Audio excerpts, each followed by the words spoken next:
PT Telkom Indonesia Persero Tbk melakukan perombakan susunan direksi dan komisaris dalam RUPS LB yang digelar pada Selasa 16 September 2025. Pemirsa, PT Telkom Indonesia Persero Tbk melakukan perombakan susunan direksi dan komisaris dalam RUPS LB yang digelar pada Selasa 16 September 2025.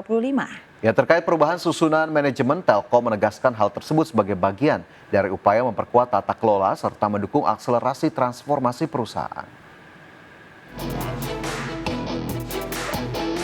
PT Telkom Indonesia Persero Tbk melakukan perombakan susunan direksi dan komisaris dalam RUPS LB yang digelar pada Selasa 16 September 2025. Dalam RUPS LB, Telkom mengangkat Ira Noviarti sebagai komisaris independen. Ira Noviarti diketahui pernah menjadi mantan Presiden Direktur PT Unilever Indonesia Tbk. Selain merombak susunan komisaris, Telkom juga merombak susunan direksi. Perseroan memberhentikan Wakil Direktur Utama Muhammad Awaludin. RUPS LB juga memberhentikan Henry Kristiadi sebagai direktur. Adapun Telkom mengangkat Andi Klana sebagai Direktur Legal dan Compliance, serta Willy Silan sebagai Direktur Human Capital Management. Sedangkan posisi Direktur Utama masih dijabat oleh Dian Siswarini.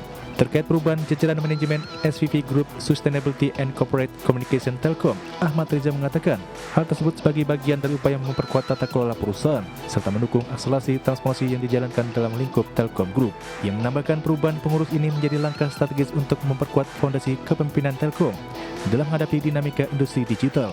Melalui penguatan fokus transformasi, Telkom memproyeksikan peluang pertumbuhan bisnis yang optimis pada periode semester 2. Berbagai sumber untuk IDX Channel.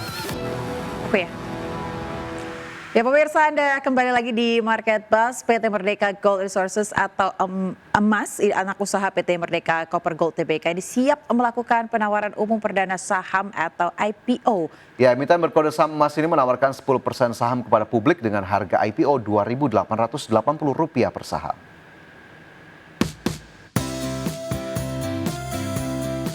PT Merdeka Gold Resources, anak usaha PT Merdeka Copper Gold Tbk, siap melakukan penawaran umum perdana saham atau IPO. PT Merdeka Gold Resources menawarkan 10% saham kepada publik dengan harga IPO Rp2.880 per saham.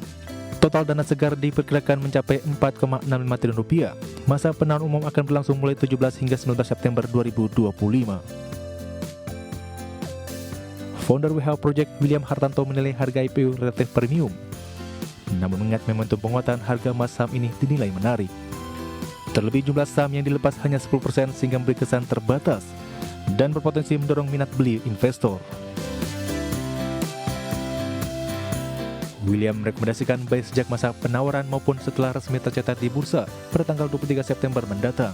Meski demikian, investor tetap diminta mengawasi volume perdagangan, sebab bila volume meningkat tinggi sejak hari pertama, bisa menunjukkan tekanan jual yang besar dan rawan terkoreksi.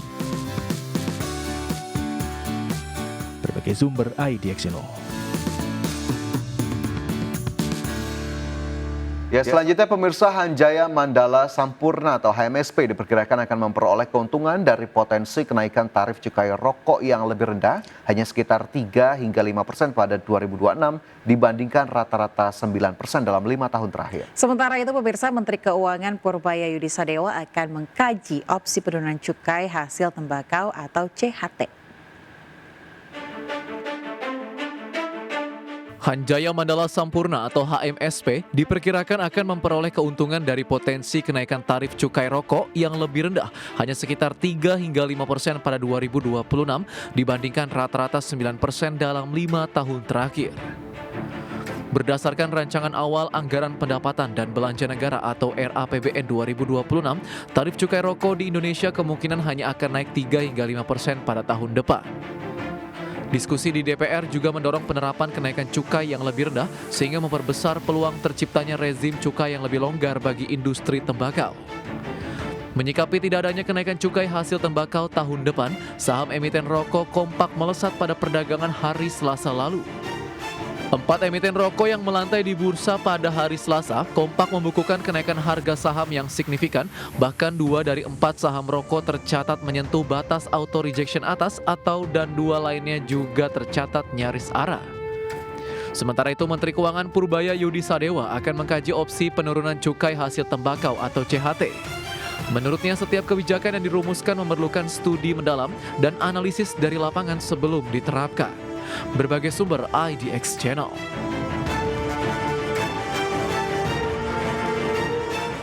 Kembali bersama kami di Market Bus, pemirsa. Presiden Prabowo Subianto resmi menetapkan peraturan nomor 79 tahun 2025 tentang pemutakhiran rencana kerja pemerintah tahun 2025. Dalam revisi Perpres ini, pemirsa, pertumbuhan ekonomi tahun 2025 direvisi menjadi 5,3%. Ya, dalam peraturan Presiden nomor 109 tahun 2024 tentang rencana kerja pemerintah tahun 2025 menyebutkan pencapaian sasaran pertumbuhan ekonomi 2025 sebesar 5,3% hingga 5,6%. Pemerintah kemudian merevisi pertumbuhan ekonomi tersebut dalam peraturan Presiden nomor 79 tahun 2025 tentang pemutakhiran pencapaian sasaran pertumbuhan ekonomi menjadi sebesar 5,3%. Target ekonomi 5,3% tersebut didukung oleh stabilitas ekonomi makro yang diupayakan terus menguat dengan memastikan indikator makro fiskal tetap berkinerja baik untuk menjamin keberlanjutan pembangunan dalam jangka menengah panjang. Selain itu, dalam Perpres terbaru, pemerintah juga menetapkan nilai tukar rupiah yang baru menjadi di kisaran 16.000 hingga 16.900 per dolar Amerika Serikat pada tahun 2025.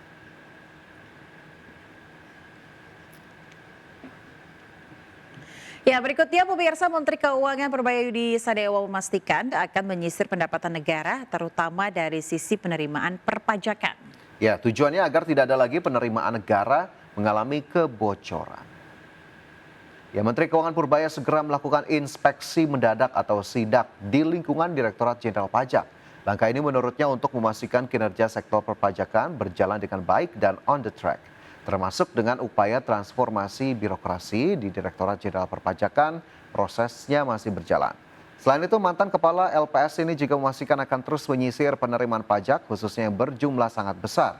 Menteri Keuangan ingin melihat langsung apakah ada penerimaan pajak yang bocor atau tidak. Ya, instruksi sidak lah, sana saya pengen tahu anak buah saya di pajak seperti apa. Bukan anak buah ya, anak buah staff saya di pajak seperti apa. Biar mereka semangat. Ada reformasi Pak, edukasi buat di pajak nanti? Belum ada. Soal guidelines. Tapi nanti saya akan sisir tuh pendapatan yang besar-besar seperti apa. Ada bolong apa enggak, nanti kita perbaiki. Ya, selanjutnya pemirsa, Menteri Perumahan dan Kawasan Permukiman Marwarar Sirait mengungkapkan Presiden Prabowo memerintahkan percepatan penyediaan rumah subsidi bagi masyarakat. Ya, dalam keterangan di Istana Negara, pemirsa, Menteri PKP Marwarar Sirait menyampaikan bahwa terjadi peningkatan signifikan kuota rumah subsidi tahun ini. Realisasi program rumah subsidi dari 1 Januari hingga 15 September 2025 yang sudah diserahkan tercatat sebanyak 175.662 unit. Sementara berdasarkan catatan Menteri PKP, rumah subsidi dalam tahap pembangunan atau ready stock, persetujuan kredit dan akad kredit tambahan mencapai 45.000 unit, jadi total keseluruhan mencapai 221.047 unit.